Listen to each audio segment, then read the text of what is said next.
Selama 4 tahun dari 2019 hingga akhir Desember tahun 2023, sejumlah tempat karaoke di Kota Tegal dengan adanya Perda Nomor 2 Tahun 2019 sangat dimanjakan dengan tidak ada retribusi hiburan karaoke. Bahkan parahnya lagi pajak makan minum pun juga tidak diberlakukan di tempat karaoke di Kota Tegal. Setelah disahkannya Peraturan Daerah Kota Tegal Nomor 1 Tahun 2024, yang berlaku sejak tanggal 5 Januari tahun 2024. Di mana mulai diberlakukannya Perda tentang pajak retribusi daerah Kota Tegal, maka sesuai pasal 25 ayat 2 Perda ini, memberlakukan kepada semua tempat hiburan karaoke di Kota Tegal akan dipungut pajak penjualan makan minum sebesar 10%, sedangkan pajak hiburan karaoke-nya akan dikenakan tarif retribusi sebesar 50%. Ina General Manager Bagong Group Kota Tegal juga mengeluhkan akan hal ini. Dia menjelaskan komplain pelanggan setelah tahu harus menghabiskan uang dengan tagihan rokok, makan minum ringan sampai beralkohol di tempat hiburan. Setelah itu ada tambahan pajak daerah sebesar 50%, yang jelas konsumen juga akan merasa keberatan, paparnya. Berikut komentar Yusabiul Akbar Kepala Bidang Pengelolaan Pendapatan Pajak Retribusi Daerah P3RD Badan Keuangan Daerah Kota Tegal, dan Dian Eka Kusuma Wardani Kepala Bidang Pariwisata Dinas Kepemudaan dan Pariwisata Kota Tegal Kamis tanggal 11 Januari tahun 2024. Dian Eka Kusuma Wardani. Dian Eka Kusuma Wardani, di sini bidang pariwisata. Bidang pariwisata. Dinas Kepemudaan dan Olahraga dan Pariwisata Kota Tegal. Nah, ini saya mau konfirmasi terkait pajak dan retribusi tempat hiburan semacam karaoke dan lain-lainnya. Nah, di Tegal ini informasi ada 22 tempat karaoke. Nah, pajaknya itu informasinya tidak dikenakan alias 0%. Itu benar apa tidak, Bu, menurut Ibu? Saya akan menjawab sesuai kapasitas dan tugas yang diberikan kepada saya. Kalau di kita, di Dinas Kepemudaan dan Olahraga dan Pariwisata, yang kita kelola, pungutan itu adalah retribusi daerah. Jadi itu berdasarkan Peraturan Daerah Kota Tegal Nomor 1 Tahun 2024 tentang pajak daerah dan retribusi daerah. Di mana lingkup retribusi daerah yang kami kelola itu adalah retribusi tempat rekreasi dan pariwisata di Kota Tegal. Khususnya misalnya itu adalah tiket masuk pengunjung tempat pariwisata, dan kemudian ada lagi objek lain itu adalah retribusi parkir di dalam kawasan pariwisata. Itu clear. Yang kita kelola itu hanya terkait retribusi daerah. Apa yang jenengan sampaikan itu adalah objek pajak daerah. Seperti tadi, apakah karaoke dikenakan pajak daerah dan sebagainya, seperti itu kan? Tempat hiburan apakah ada pajak daerahnya dan sebagainya. Kalau dari saya menyarankan pengelola pajak daerah itu adalah di bawah Badan Keuangan Daerah. Karena perdanya juga baru dan mereka tentu akan lebih paham dan lebih berkompeten untuk menjawab ini. Nanti bisa dikonfirmasikan terkait objek-objek pajak daerah yang tadi jenengan ingin tanyakan, seperti itu. Kalau pengelolaan kepariwisataan itu berarti membinanya juga termasuk karaoke itu?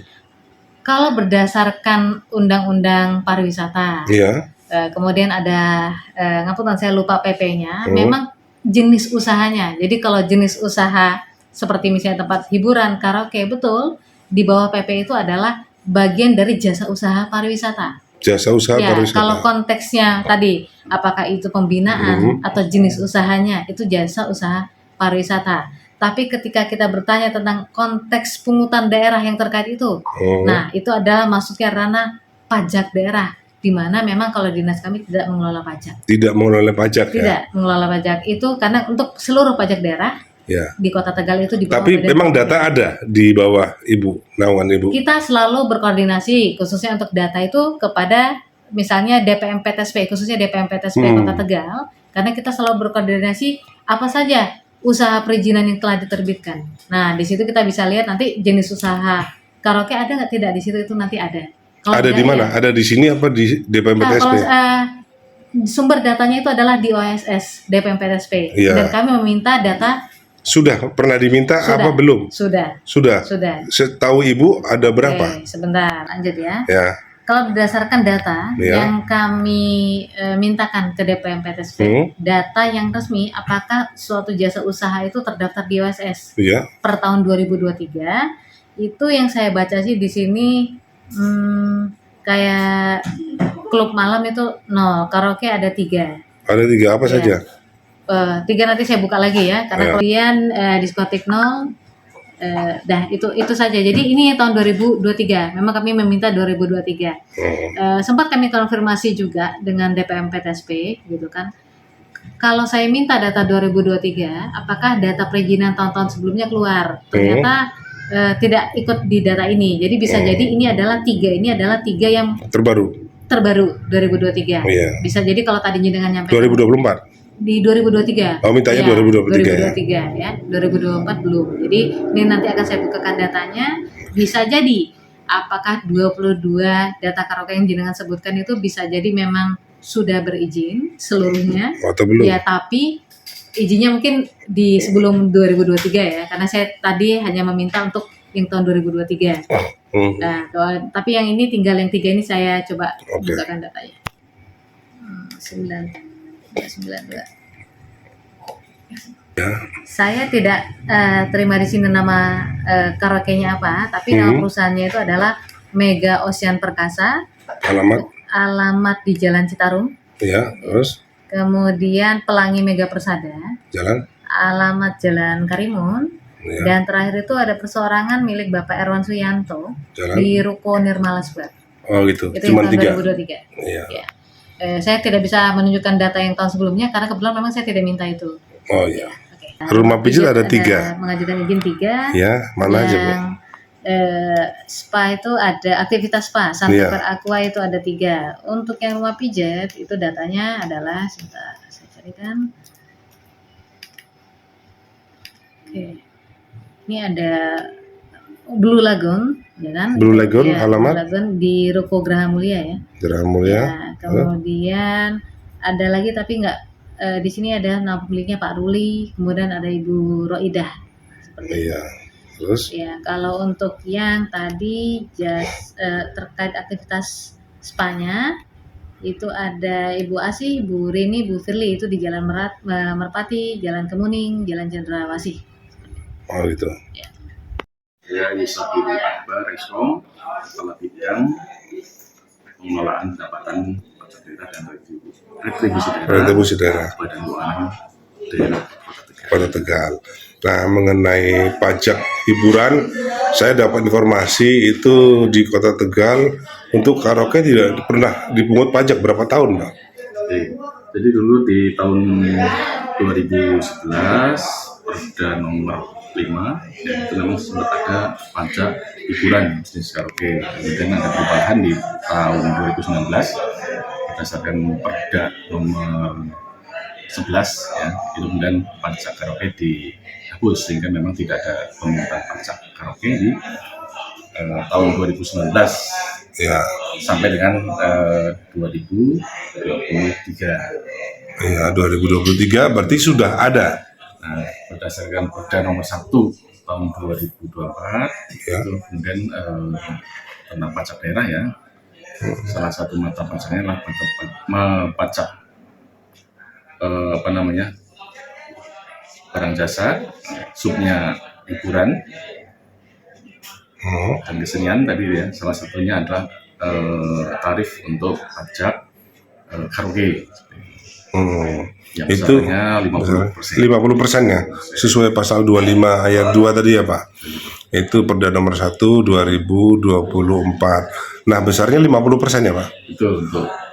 Jadi istilahnya tarif pajak barang jasa tertentu untuk jasa hiburan. Untuk jasa hiburan. Jasa hiburan itu termasuk apa aja Pak? Apa hanya roomnya saja atau termasuk dengan pemandu lagunya? Untuk hiburan jenis diskotik, karaoke, artinya dasar pemungutannya adalah untuk berdasarkan konsumen itu membayar. Konsumen membayar, berarti kalau dia membayar roomnya dan membayar servis pemandu lagunya, berarti tetap akan dikenakan. Ya, jadi nanti berdasarkan pembayaran dan nanti bukti pembayaran itulah yang kemudian dilaporkan oleh si wajib pajak.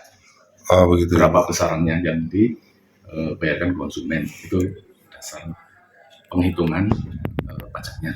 Iya.